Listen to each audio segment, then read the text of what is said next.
Quando tuas forças faltarem, Cristo se faz presente para te ajudar.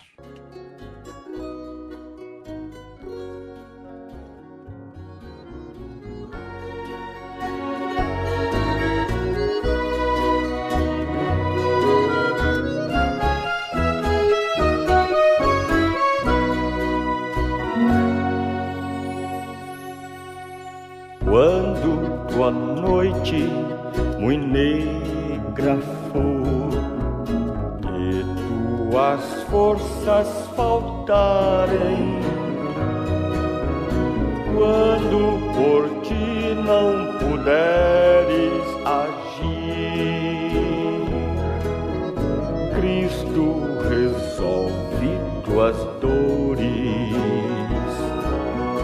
Cristo presente se faz em teu ser, se nele tu confiares, entrega a ele o caminho teu, e ele resolverá tuas dores.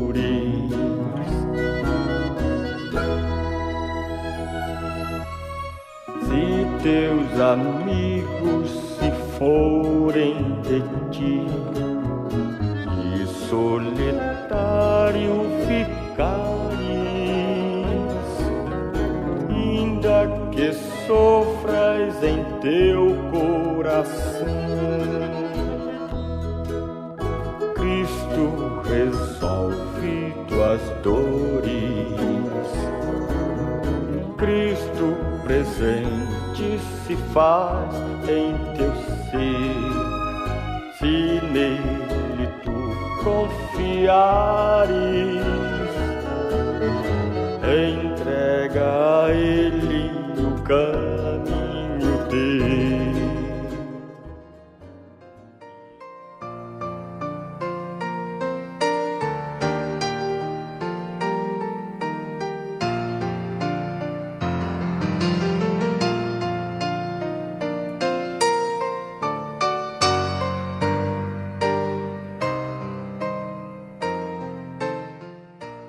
E se saudardes unicamente os vossos irmãos, que fazeis demais?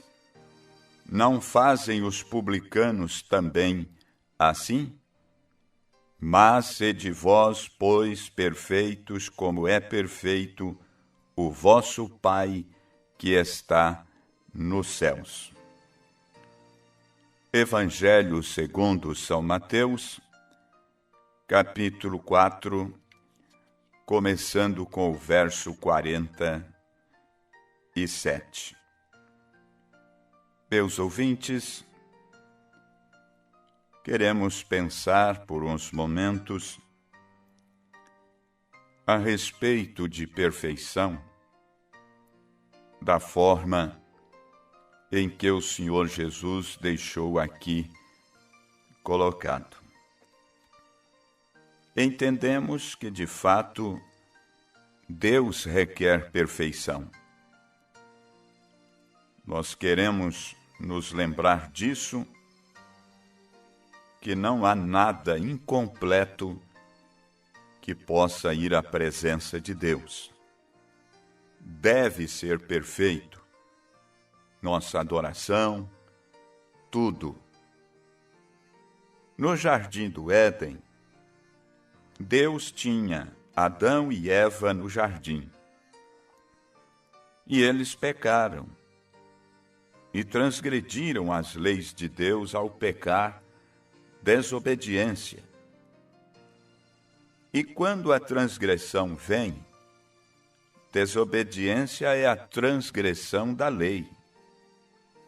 E a lei de Deus, ele sendo santo, inadulteradamente santo, então nenhuma mancha de impureza pode algum dia permanecer em sua presença. Então, ouvintes, se o pecado veio ao mundo pela transgressão, Então o pecado tem de ser acertado antes mesmo que o pecador possa estar na presença de Deus. Agora, se não há lei, então não há justiça.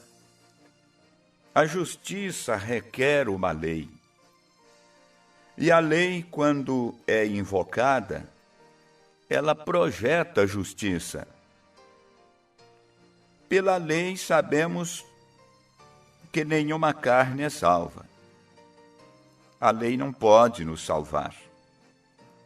A lei era aquilo que nos colocava na cadeia, mas ela não tinha nenhum poder redentor. A lei apenas nos mostrava que éramos pecadores e nos condenava. Isto é o que a lei deve fazer. É para trazer condenação ou para mostrar-lhe onde está o seu erro. Então a lei, propriamente dita, não podia salvar. Ela podia somente acusar. E Deus, sendo santo e justo, ele tinha de ter uma acusação. Ele tinha de processar o pecador, porque ele tinha cruzado os limites da graça e tinha se tornado um cidadão violador da lei. Então, ele tinha de receber o devido tratamento. E toda lei tem uma penalidade, pois a penalidade por transgredir a lei de Deus é morte. E ela tinha que projetar morte para a raça humana. E toda a raça humana está sob a pena desta lei. Quando Adão e Eva tinham pecado, não havia maneira, nenhum outro remédio para que pudesse algum dia estar na presença de Deus novamente, a menos que aquele pecado fosse acertado. E nenhum homem pode cometer pecado de qualquer tipo, não importa quão pequeno ou quão grande. Aquele pecado individual tem de ser acertado antes que aquele que o cometeu possa ficar na presença do Santo Deus. De forma, ouvintes, que quando Adão e Eva tinham pecado e tinham transgredido a lei, eles eram súditos da morte, e a lei tinha de ser executada. Por consequência, isso colocou toda a raça humana sob a pena de morte. Agora, se pudermos simplesmente nos acalmar por uns momentos agora em nosso pensamento e olhar para este grande quadro e lembrar que cada pessoa está inclusa nisto. Cada homem e mulher, criança, está incluído na pena de morte pela transgressão do cabeça da raça humana, Adão. Pela sua transgressão, cada um de nós caímos vítima do pecado. E o pecado tem de ser acertado. Então Deus, em sua grande infinidade, seu grande amor, a lei era para separar o pecador de seu Criador. Então ele ficou aniquilado. E totalmente aniquilado. Não haveria maneira dele jamais voltar, a menos que aquele pecado fosse acertado. E seria muito fácil, então, crer em uma total aniquilação do pecador no final, pois ele está completamente, para sempre, separado da presença de Deus.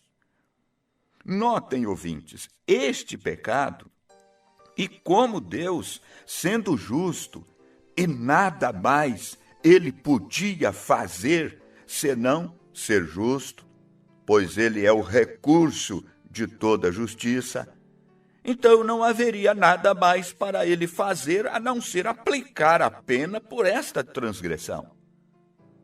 E a pena era a morte, pois ele disse: No dia em que comerdes dela, nesse dia certamente morrereis. Agora, é um quadro escuro o que temos aqui diante de nós, segundo estas Escrituras. Observe bem. Mas então, se voltarmos só um pouquinho e verificarmos os próprios atributos de Deus, a Bíblia claramente nos diz que Deus é amor. Mas ainda sendo amor, ele tem de ser justo.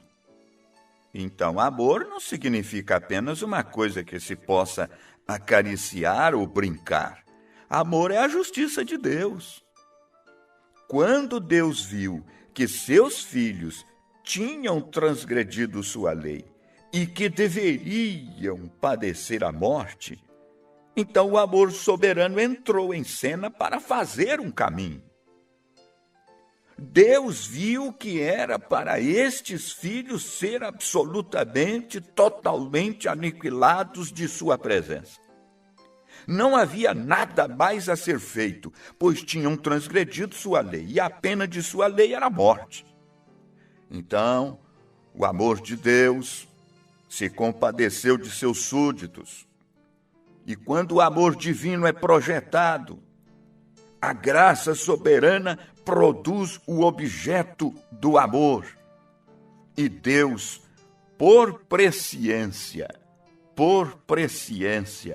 quando ele tanto amou sua raça, ainda sob a penalidade, ele fez com que a morte substitutiva sucedesse no jardim do Éden. Isto é, ele substituiu uma criatura inocente, um cordeirinho, que não conhecia pecado, e serviu como substituto para obrar e para morrer no lugar do pecador culpado. E foi um cordeiro morto para manter a vida de seus súditos. Por todo o Antigo Testamento oferecia-se o sangue de cordeiros e cabritos, ovelhas, touros, novilhas, uma morte substitutiva. Mas em toda a grande economia de Deus, havia no fundo de sua mente o real objeto por vir, o que seria: eles eram sombras do real objeto que estava por vir. E o real objeto que estava por vir era seu filho unigênito. Todos os cordeiros que morreram eram apenas uma sombra. E uma sombra, ouvintes, é apenas o lado negativo de um objeto. E eles apenas falavam da vinda do Calvário. Agora, para termos um quadro disto, vamos recorrer às Escrituras. No livro da carta aos Hebreus, tomar aqui o que o apóstolo São Paulo, o grande apóstolo, está falando, tentando separar estas coisas. Porque tendo a lei a sombra dos bens futuros e não a imagem exata das coisas. Meus ouvintes, observamos isto. Agora, nós estamos cientes que a lei existiu por muitos anos, mas a lei nunca poderia tirar o pecado. Como já temos dito, ela era apenas um cárcere. Ela era o grande detetive que lhe dizia o que você havia feito, mas não tinha remédio para libertá-lo. Ela o punha na loja de penhores, mas não havia redentor para tirá-lo com ela. Ela apenas o aprisionava para que você soubesse que era pecador. Mas agora, meus ouvintes, Vocês notem em Hebreus, aqui no capítulo 10? Veja. Mesmo não era a imagem exata, nunca pelos mesmos sacrifícios que continuamente se oferecem, pode aperfeiçoar o que a ele se chega. Lembrem-se disso. Ela era a sombra de uma imagem por vir. Uma sombra apenas indica que há uma imagem formando a sombra dos bens futuros, não a imagem exata. Note aí, não a imagem exata das coisas. Meus ouvintes, Deus, no princípio, ele requereu perfeição. Jesus, quando ele veio à terra, ele disse: sede vós perfeitos, como Deus que está nos céus é perfeito. E a lei, tendo uma sombra das coisas por vir, nunca poderia fazer o adorador perfeito. Entenderam aí o quadro? Vamos outra vez a isto aqui, para que você tenha certeza de não perderem isso. Deus requer santidade perfeita. Ninguém pode ficar em sua imagem com uma manchinha de pecado. Jesus testemunhou o mesmo e disse: sede perfeitos, exatamente como Deus nos céus é perfeito. E a Bíblia disse que a lei nunca poderia, com seus sacrifícios, aperfeiçoar os que se chegavam. Então a lei não poderia aperfeiçoar coisa alguma. Ela era somente um indicador. Um indicador. Estes sacrifícios feitos a cada ano nunca poderiam aperfeiçoar o adorador. Sendo assim, meus ouvintes, nenhum sob a lei, ou guardador das leis, ou sob as sombras, poderia ser perfeito. Porque a Escritura aqui não afirma, de outra maneira teriam deixado de se oferecer. Veja o versículo 2 do capítulo 10. Pois bem, então, nós caminhamos para estes pensamentos aqui. E você também procura caminhar junto agora. Observe agora.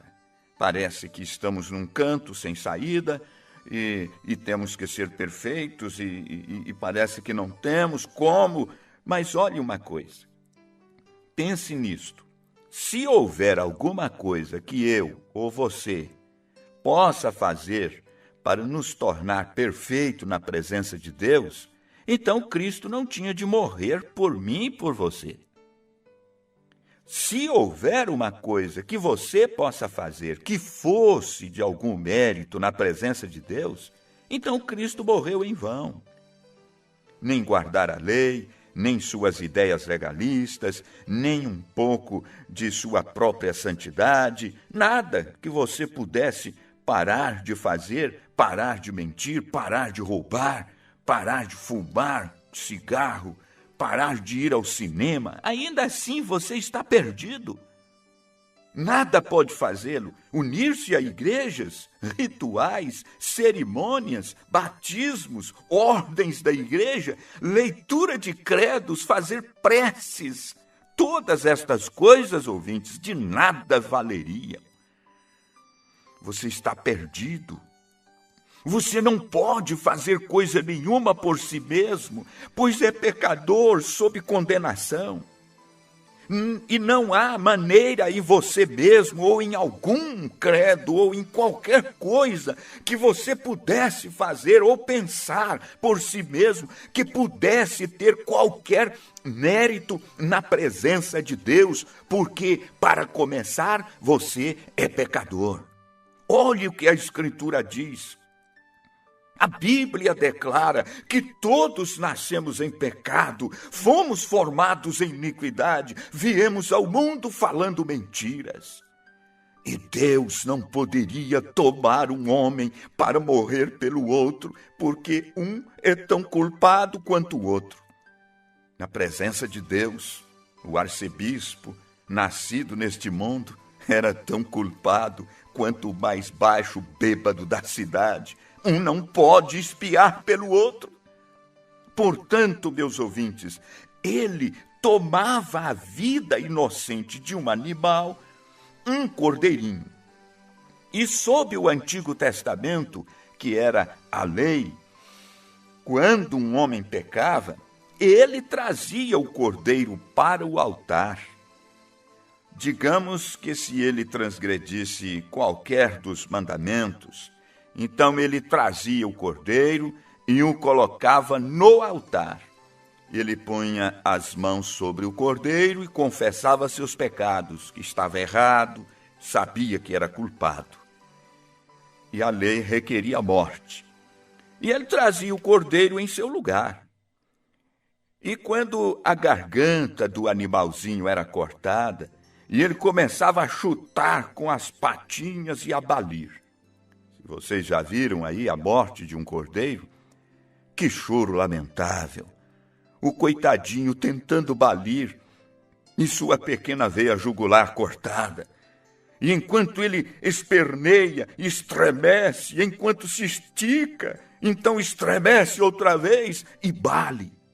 E o sangue esguincha, banha a sua lãzinha e as mãos do adorador. E então, ouvintes, enquanto o adorador se conscientizava de que, por cometer um adultério, por mentir, por roubar, qualquer que fosse sua culpa, ou mesmo maus pensamentos, o que quer que fosse, na mínima sombra, ele era culpado, porque aquela era sua natureza. Ele era uma pessoa culpada, talvez não por desejo, mas por natureza. Ele era culpado. E ele tinha que reconhecer que este cordeirinho inocente tinha morrido em seu lugar, e ele sentia dó do coitadinho. Mas o homem, tão logo o cordeiro finalmente morria, com o sangue do cordeiro sobre as mãos, ele saía lá do edifício, do lugar, com o mesmo desejo no coração que tinha no princípio. Por quê? Porque a vida que estava no cordeirinho, a vida está no sangue. Sua vida está em seu sangue. Nós sabemos disto. E a vida no sangue do cordeiro era vida animal. Por conseguinte, quando seus pequenos corpúsculos eram rompidos e a vida saía do animal, ela não podia retornar ao adorador, porque o adorador era um ser humano.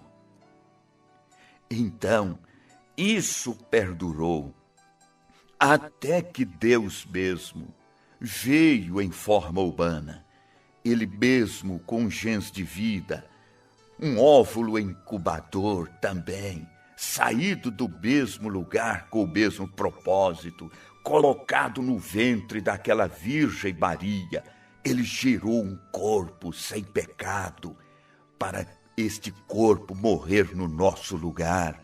Ele morreu, agora é diferente. A vida daquele sangue volta para o crente, para a igreja, para o convertido, para o arrependido.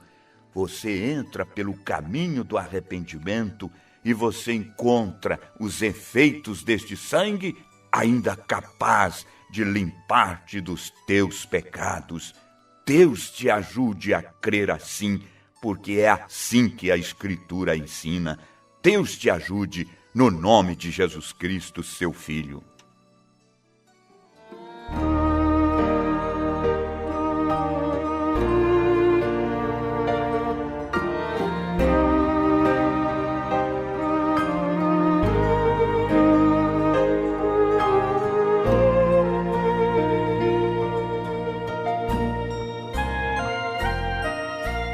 Lindo és meu mestre,